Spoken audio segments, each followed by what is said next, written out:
Welcome to another episode of Strictly Buckets. Today we're going to start by kicking off our 30 video team by team analysis. We're going to be talking about trades, free agency moves, and other different things that teams are going to be doing, or at least what we think they should be doing in this offseason before the season restarts for 2021. So let's get on to the video. They do have a timeout. Decide not to use it. Curry, way downtown. Bang! Bang! Oh, what a shot from Curry! For our first episode of the 30-team videos, we're going to be talking about the Clippers. The Clippers fell short this year. They lost in the second round, and they were, for lack of a better word, a disappointment to everyone because we thought we were going to get Battle of LA, and they fell short. It was pretty pathetic. And today, I'm going to start off with a couple of trade ideas and free agency signings that I might think are helpful for them. We might add a little different flavor to what the team is doing. I'm going to start off with the Kyle Lowry trade. I have Kyle Lowry going to the Clippers for Landry Shamet, Cabangeli, which is a young player that the Clippers have, a sign and trade including Montrezl Harrell, and 2 second-round picks. The logic behind this, I would say, is Kyle Lowry obviously would be a perfect veteran point guard for the Clippers. He'd also be on a one-year deal. So let's say the Kawhi and PG walk next year because they lose again, which they probably won't, but let's say they walk. Kyle Lowry could also walk, so they'd have cap space, like they'd have a clean slate. And they'll be getting something in return for Montrezl Harrell that could leave for nothing. From the Raptors side, they would get Montrezl Harrell, which is a reigning sixth man of the year. They would get Landry Shamet, which is a very good up-and-coming shooter. Cabangeli is a young player at center. He might develop into something. He might not. It's just a flyer that you take on a player like that. And the 2 second-round picks, well, they're picks. The Raptors can do whatever they want with them in the future. After that, I have a Paul George trade. I have a Paul George trade going to the Brooklyn Nets. Wait. Okay. So you're suggesting the Clippers make both of those trades? No. These are completely different. They could. I mean, if they want to, they could. Okay. But no, these are completely different trades. Each trade is its individual idea. Okay. Paul George going to the Nets for Spencer Dinwiddie, Karis LeVert, Jared Allen, Rodions Kurucs, and 2 first-round picks. This year's pick and 2022 pick. The logistic behind this, Brooklyn Nets get Paul George, obviously a third star. He wouldn't have the pressure of being the second best player. He would be the third best player. If he has an off night, Kyrie and Kevin Durant could take over. They'll be fine. He's a great defender. He'd help Kyrie a lot on the wing. Kevin Durant's coming off an injury, so he'd be a great defender to slot in between Kyrie and Kevin Durant. And the depth that you're losing by trading your young players, other players are going to want to sign in Brooklyn, so you'll just have minimum players that want to play there, so that's not really a concern of mine. And the picks are late first-round picks since they'll be good. So those picks aren't like a Paul Pierce scenario where they'll be high draft picks and then you don't have any control over them. They'll probably be in the high 20s. It doesn't matter. From the Clippers side, you get Spencer Dinwiddie, which is a very good point guard. He's a 21 point per game scorer, 7 assist player. He's a very good floor general. You get Karis LeVert, which is a young player. He's 26, but I think he has room to grow. He's a good scorer. He's a good ball handler. And Jared Allen could be either the backup or the starter. I'd probably start him. Since Zubac doesn't play many minutes, he could just be the backup. Jared Allen is a good energizer. He's a shot blocker, which the Clippers lack. And I mean, they would have 2 shot blockers. Zubac is an okay one. They'd have Jared Allen, which is a young, jumpy shot blocker, he's a good rim runner too. And Kurucs is just there to add a little young player for them. Not really a big deal. Then I have basically the same trade that we did for Kyle Lowry, but I have it for Chris Paul. I have Harrell going to the Thunder on a sign and trade with Shamet and Cabangeli, but no picks. Only because Chris Paul is on a 2-year deal, and I don't think the Clippers want to, give up so many, even a second-round pick for a player that might have to stick around after next season if Kawhi and PG leave. I think Chris Paul would be excellent for them. He said he's not opposed to returning to LA. I'm not sure if he means the Lakers, going to the Lakers. But if he goes back to the Clippers, I doubt he'll mind it. They're under a new ownership. And the Thunder get Landry Shamet, which is a good shooter to pair with Shai Gilgeous-Alexander. Cabangeli, again, he's just a young player that you might take a flyer on if he's a center. And Montrezl Harrell could be a very good energizer bunny for them off the bench. He's, again, the sixth man. I believe he could be good for them. I have one for Ricky Rubio. I have a trade Ricky Rubio going to the Clippers for Patrick Beverley and 4 second-round picks. 2022 second, 2023 second, another 2022 second, and this year's second-round pick. Just keep throwing them picks. Their second-round picks, they really shouldn't hurt. And you get Ricky Rubio on a 2-year deal. Ricky Rubio is a really good perimeter player. He's a great facilitator. He's a good defender. He's an improved shooter. He'd be fantastic for them. And he'd just cost you Patrick Beverley and some second-round picks.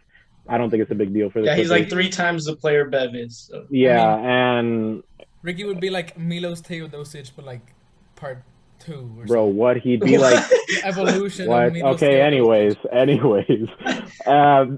From the Suns side, you get Patrick Beverley, which is a good, let's call him a defender, to slot next to Devin Booker.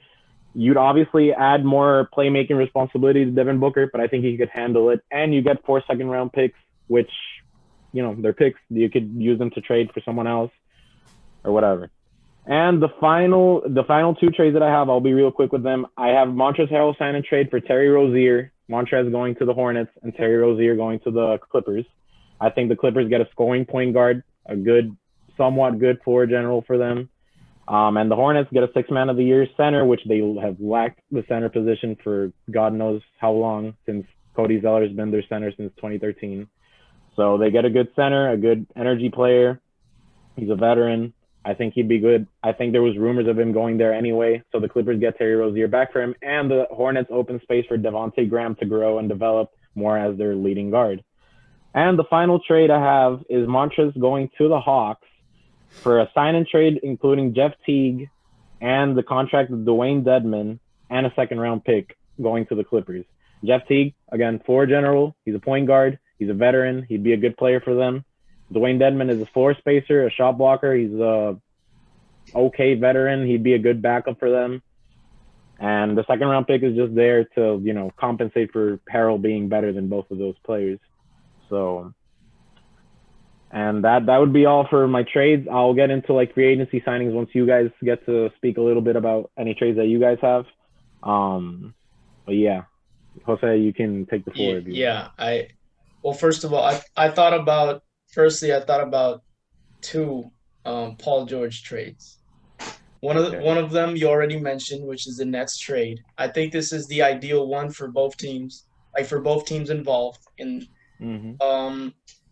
think the Nets have so many pieces. We've already heard Kevin Durant and Kyrie kind of complain about their team and whatnot, and needing a 3rd star or whatever. And I think some of their players took offense to that because they were actually doing really good without KD or Kyrie. So I wouldn't be surprised if any of the players has already asked for a trade. Obviously, I have a lot of players who have proven that they're really good. They could be a star on another team. And I feel that the Clippers, if we go back last year, they didn't have Kawhi. They didn't have Paul George. But what happened? They actually forced the Warriors to 6 games. They took the Warriors to 6 games, and they didn't have a single star on that team. They had Gallo, they had Shai Gilgeous, they had Pat Bev, they had Trez, they had Lou Will. They had Tobias Harris. Yeah, but he was only there for half the season. He got traded after that. So. Tobias is not a star. But he wasn't there for the playoffs, so it doesn't matter. Yeah, but so then what happens? Then we saw the Paul George trade from Oklahoma City. Paul George heist. I think the Clippers gave up so much. That's all I could think about today. They not only gave up their best young player in Shai Gilgeous, but they gave away Gallo, who's a really good scorer. He's a great shooter. And then they also handed 5 first-round picks. That is, they gave away their entire future for Paul George. They won't have a pick till 2027. They don't own their pick. That's crazy. And I have no idea why they even wanted to give up so much for Paul George. Once Paul George got injured, he self-proclaimed himself, right? After that, he self-proclaimed himself as playoff P. He's done nothing after that. He choked with Oklahoma City. Now, he hands down one of the worst choke jobs ever this season. So I think Paul George, and I don't want to hear the what Paul George said about this year not being like championship or bust. It was championship or bust, and the reason being, Kawhi Leonard could opt out next year. Like, if it doesn't work out, it's over. Like, they have one more year, and it's over. That team can blow up next year. They'll blow it up. It could blow up right now. It could literally just blow up this offseason. I'm not even sure if the Clippers really want to trust Paul George after his performance. Like, we saw his own teammates didn't want to hear about him. They don't even respect him. You know, like, he scored like 10 points in Game 7. He scored like 16 in the previous game. Like, Paul George is absolutely choked. So the ideal trade is for the Nets because they could get so many assets. But the second trade, and this is the disrespectful, is Paul George getting traded. Paul George getting traded back to Oklahoma City. And the reason I think this is great for the Clippers is that they could get Chris Paul. Like, Chris Paul has a supermax contract. Yep. I think there's no way. There's no way. It could happen, bro. It could happen. No way. Bro, it could happen. It could happen. So Chris Paul has the supermax. Obviously, this is a crazy scenario because it's super disrespectful.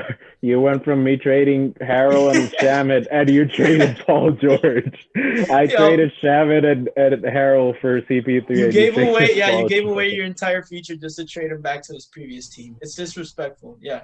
But the reason why I think so, what did the Clippers lack the most? A point guard, a playmaker, and leadership. That is exactly what Chris Paul can give you. I'm considering, like, you already mentioned Kyle Lowry. That's why I'm not going to talk about Kyle Lowry. He's the ideal option, obviously. But, like, take Kyle Lowry out of the picture. Chris Paul. I know it's so disrespectful. Oh, that's funny. It's like the like a refund for both teams. They get like a refund. It's crazy. Yeah. It really is, and I actually think it benefits. It could benefit both teams because like Paul George, he's got to prove himself. Say they trade him to Oklahoma City, he wants to go off the 96 overall, whatever he said. So he could actually go off, be the star for Oklahoma City, and then the Clippers would get Chris Paul, and Chris Paul is like the player they need. They gave him away, but like this is he has to be playing for the Clippers right now if they actually want to succeed. And you mentioned Ricky Rubio, you mentioned Jeff Teague, right? You mentioned Jeff Teague, you mentioned Kyle Lowry. Great options for the Clippers, and it all boils down to that. Like, the Clippers need a playmaker. They need a leader, and they don't have that. Like, Kawhi Leonard's their best player, but he's not vocal. He's not really much of a leader. So if the Clippers want to succeed, they have to get rid, in my opinion, get rid of Paul George. And the ideal trade is get Chris Paul on the Clippers. That was so funny. That literally made my day, and thank you so much. That made my day. I want to talk a little bit because, Kyle Lowry is my star player. I'm a Raptors fan, and I'm sorry that we couldn't have our local Clippers fan here to talk with us, but I want to speak a little bit because getting Kyle Lowry on the Clippers would be amazing. Like, put me on the bandwagon right now. I am all for it. Because the thing is that I still believe that Kawhi can lead a team to a title, but he has Wait, to is that Kyle Lowry in that picture behind you? It is Kyle Lowry. That's Kyle Lowry, yeah. Okay. Keep going, my bad. Keep going. The thing is that Kyle Lowry would be perfect. Obviously, Kyle Lowry or Chris Paul either of them would be perfect.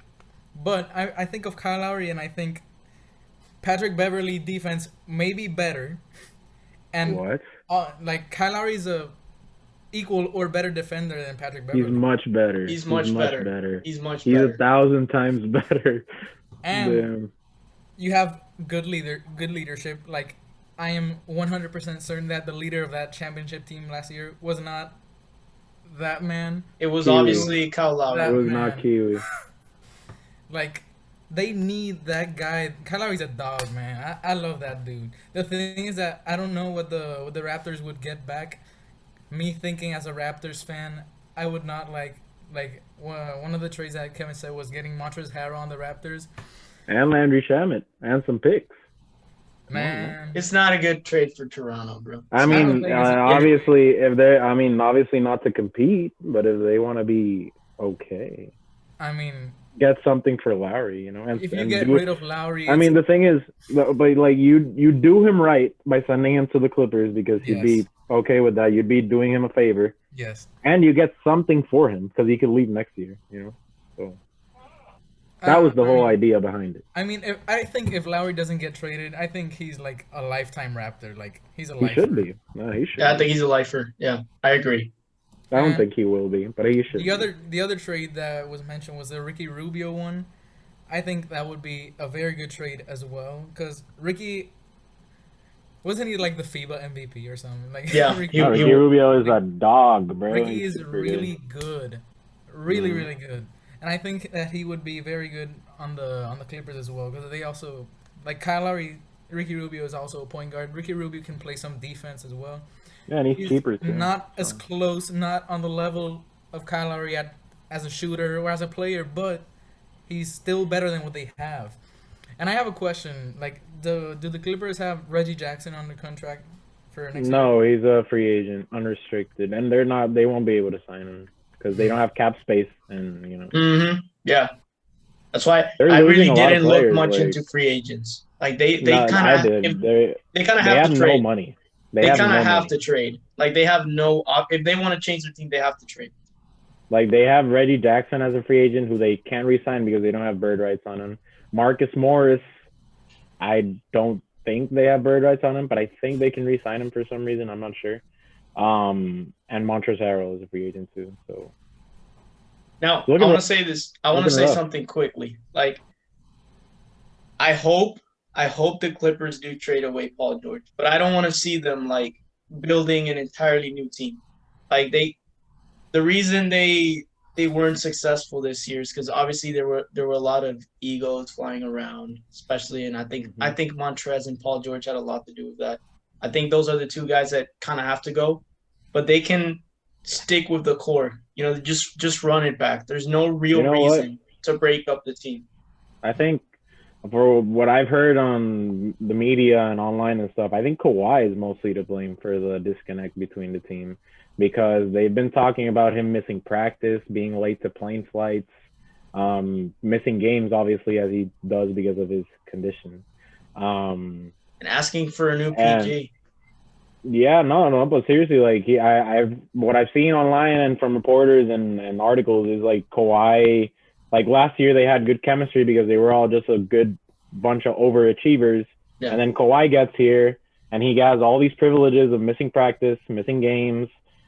They traded everything for Paul George, I guess Paul George missed a lot of games too. But he was coming off surgery. I know, yeah. But he's coming off surgery. But to be fair, a bunch of players missed a bunch of games. No, of course. A bunch of games. Yeah, but I'm pretty sure no one misses practice just because they want to. And I think that as far as what I've heard, Kawhi lives in San Diego and drives to games. That's a 2-hour drive. And he used to take until Kobe passed. I heard I think Stephen A. Smith said that he used to take Kobe's helicopter. The helicopter company, he used to use that same company, but he stopped doing it obviously because of what happened. Yeah. And he would take the helicopter from San Diego to the Clipper Arena, Staples Center, the Lakers Arena. My bad, not the Clippers Arena. But yeah, that's the type of privilege that they gave Kawhi, and they gave him okay, you can miss games because of your condition, you'll miss practice, you'll miss whatever. And I guess players from the old regime like Lou Williams and Montrezl Harrell and people like this just don't like that. And Doc Rivers, I think Doc Rivers is he's not there anymore, but damn, bro, he was the one that signed off on trading everything for Paul George. You mean Glenn? Glenn, yeah, my bad. Glenn. I mean Glenn Rivers. Yeah, because he was the one that pushed Ballmer, and I think Lawrence Frank is the GM. He pushed them saying, if we get Kawhi, we get Paul George, and it's basically trading 4 picks, Shea and Danilo, for Kawhi and Paul George, which in a vacuum, that makes sense. But at the same time, they're close free agents, and Paul George, he way off P, and Kawhi has his condition, and you mortgaged your entire future for the next 7 years. Like, I understand the thought process behind getting one superstar and 1 star player for 4 picks, Shea and Danilo. But at the same time, Kawhi could have gotten there for free. Like, you didn't like that thought process behind, we're trading them so we can get Kawhi. Yeah, but Kawhi can sign. And they knew Kawhi wanted to go to LA. I guess they were just kind of scared because obviously if Kawhi joined the Lakers, the league would have been over for the next 4 or 5 years. Yeah. Yeah, maybe. Quick thing. I wanna one trade idea. Unrealistic, but if you wanna win, do it.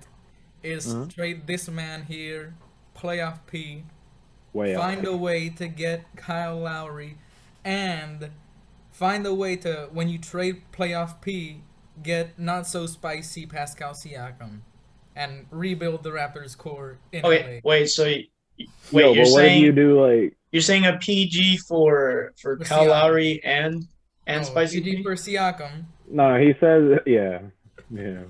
He said, I think what he means is trade Lowry for PG and get rid of Siakam somehow. Is that what you're trying to say? No, if the Clippers want to get good, they gotta get Kyle and trade for Siakam. Trade for Kyle and Siakam, and get rid of Paul George. Bro, I don't know about Siakam. Okay, anyway. You have the Raptors core of Kawhi, Kyle, and Siakam. That's title contender right there. I mean, you're basically just talking about the Raptors championship lineup. Moving to LA, yeah. The LA Raptors. Well, I mean, if I'm the Clippers, I say no, but okay. I mean, I don't know. Yeah, there's no way I'm taking Pascal Siakam. He's essentially another Paul George in terms of worse. What do you playoff mean? Performance. Oh well, I guess. But yeah, and I'm gonna bring up a little list of free agents that I thought of. The Clippers have basically no money in terms of they can only sign minimum contracts and or use the mid-level exception, which is, I believe, this year's $9 million, which is the most they can spend. I have as free agent targets, whether it's under the mid-level exception or a little less or veteran minimum. I have Paul Millsap. I have Jeff Teague. I have not all of these. I'm not saying they sign all of these people. I'm saying that these are the list of players they could target. Paul Millsap, Jeff Teague, Kent Bazemore, Tristan Thompson, DJ Augustine, Rondo, which would pain me until no end. If they get Rondo and we lose Rondo, I'd cry. And Wesley Matthews.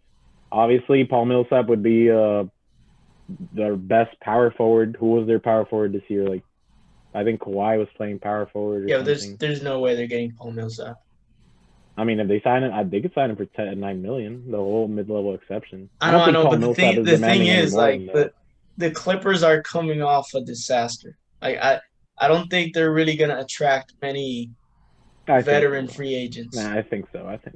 I wouldn't be surprised if the Lakers steal those free agents. On a one-year deal, I think. Well, maybe, but on a one-year deal, I think players would sign with the Clippers because obviously they won't commit long-term because Kawhi and PG can leave. But if Paul Millsap gets a 1 year or 2 year, $9 million deal and a player option for next year, and if these guys leave, he can leave too. Decline the player option or whatever. But Jeff Teague, Tristan Thompson could do the same thing. He'd be a good center for them. Wesley is a good cheap shooter they could get. DJ Augustine would be a cheap floor general. Jeff Teague, I already talked about a trade, but they could also sign him under the mid-level exception. And Rondo would just be sad for me, man. Just be sad. He's not going to be Lakers. I hope not, man. I hope not. I just thought of something. Yeah. How about Paul George to the Spurs for DeMar and the pick? You're crazy. I think we'll end the episode right here. That's crazy. Well, today was our first episode of discussing every single team and what we think and our analysis on their game plan for the offseason. We'll be back with another episode. Kawhi Leonard. Yeah, Kawhi Leonard and his team. We'll be back with another episode very shortly. Thank you for watching. Leave any questions in the comments, any ideas, any trade ideas. So thank you for watching, and peace.